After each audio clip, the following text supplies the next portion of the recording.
अरे थक गए, चाय पी लो। चाय पीकर हम सबकी थकान उतर जाती है ना। लेकिन क्या कभी आपने सोचा है कि जो लोग चाय पत्ती बनाते हैं उनको कितनी थकान हो जाती होगी। चाय बागान में हाथों से एक एक पत्ती को तोड़कर इकट्ठा करने में कितनी मेहनत लगती होगी और फैक्ट्री में चाय पत्ती की प्रोसेसिंग करने वाले मजदूरों को कितना पसीना बहाना पड़ता होगा। चलिए आज आपको हम उन लोगों की जिंदगी में ले चलते हैं जो खुद थक कर हम सबकी थकान उतारते हैं। इस वीडियो में हम जानेंगे कि आखिर चाय बागान से ये हरी पत्तियां हमारे कपों तक किस तरह पहुंचती हैं। सबसे पहले चाय बागानों से चाय की ताजा हरी पत्तियों को एक एक कर तोड़ा जाता है। बागानों में पत्तियां तोड़ने का ये कठिन काम ज्यादातर महिला मजदूर करती हैं, जो पत्तियों को तोड़ तोड़ कर अपने पीछे बंधे एक कपड़े या टोकरी में डालती रहती हैं। इसके बाद ये पत्तियां प्लास्टिक के कट्टे या टोकरी में भरकर फैक्ट्री पहुंचा दी जाती हैं। फिर फैक्ट्री में काम करने वाले मजदूर इन बोरियों को गाड़ी से एक एक कर उतारते हैं, जिसके बाद सभी बोरियों का वजन किया जाता है। इन बोरियों का वजन करने के लिए फैक्ट्री में बड़ी बड़ी वेट मशीन लगी होती है। मशीन द्वारा बोरियों का वजन करने के बाद बोरियों को ऊपर बनाए गए एक लोहे के गतिशील फ्रेम में टांग दिया जाता है। फ्रेम में थोड़ी थोड़ी दूरी पर बोरियों को टांगने के लिए कुंडे लगे होते हैं। साथ ही इसमें एक चेन लगी होती है जो लगातार चलती रहती है। लोहे की इस फ्रेम नुमा चेन में बोरियों को लटकाकर पत्ती सुखाने वाली मशीन तक पहुंचाया जाता है। इसके बाद अगले स्टेप में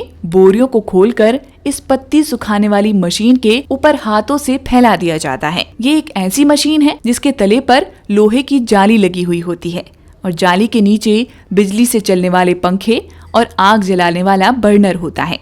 ये पंखा इस बर्नर द्वारा गर्म हवा खींचकर जाली के नीचे छोड़ता है और इस गर्म हवा द्वारा चाय की हरी पत्तियों को सुखाया जाता है। सभी पत्तियां ठीक तरह से सूखें, इसके लिए जरूरी होता है कि थोड़े थोड़े समय के अंतराल के बाद इन पत्तियों को हाथों से ऊपर नीचे कर पलटा जाए। इन पत्तियों को पूरी तरह सुखाने के लिए लगभग 24 घंटे इसी मशीन में रखा जाता है और हर 3 घंटे बाद पत्तियों को ऊपर नीचे कर उनकी पोजीशन बदली जाती है। आपको बता दें कि इस मशीन के पास खड़े रहकर इंसान को काफी हीट महसूस होती है। इससे अंदाजा लगाया जा सकता है कि फैक्ट्री में काम करने वाले जो मजदूर 24 घंटे इस हीट को बर्दाश्त करते हैं और मशीन पर पत्तियों को सुखाते हैं, वे कितनी कड़ी मेहनत करते होंगे। 24 घंटे मशीन में रहने के बाद जब ये पत्तियां सूख जाती हैं तो इनको मशीन से इकट्ठा कर बाहर निकाला जाता है और प्लास्टिक के कंटेनर या बोरियों में भरकर आगे की प्रक्रिया के लिए दूसरी मशीन में डाल दिया जाता है। इस रोलिंग मशीन का काम है कि पत्तियों को घुमा घुमा कर कंडीशनिंग करना, यानी उनको दबाकर बारीक करना। इसके बाद ही कंडीशनिंग की हुई पत्तियों को कटिंग मशीन में डाला जाता है। इस कटिंग मशीन में जगह जगह पर ब्लेड लगे होते हैं, जिससे एक ही लॉट की पत्तियां कई बार कटती हैं और पूरी तरह पिसकर बाहर निकलती हैं। पिसी हुई ये पत्तियां लगभग गीले आटे की तरह लगती हैं, जिनको बाद में एक और मशीन द्वारा ग्राइंड कर दानेदार बनाया जाता है। इस मशीन में पिसी हुई पत्तियां लगातार घूमती रहती हैं और दानेदार चाय पत्ती बनकर बाहर निकलती रहती हैं और इसी मशीन द्वारा चाय पत्ती को अगली प्रक्रिया के लिए दूसरी मशीन में ट्रांसफर कर दिया जाता है। अगली प्रक्रिया के अंदर इस दानेदार चाय पत्ती को फिर से मशीनों द्वारा सुखाया जाता है और सूखते सूखते इस पत्ती का कलर काला हो जाता है। आपको बता दें कि एक ही तरह की पत्तियों से अलग अलग प्रोसेस द्वारा अलग अलग तरह की चाय पत्ती बनाई जाती है। ग्रीन टी बनाने के लिए पत्तियों को स्टीम यानी भाप दी जाती है, जबकि काली चाय बनाने के लिए पत्तियों को गर्म हवा द्वारा फिर से सुखाया जाता है।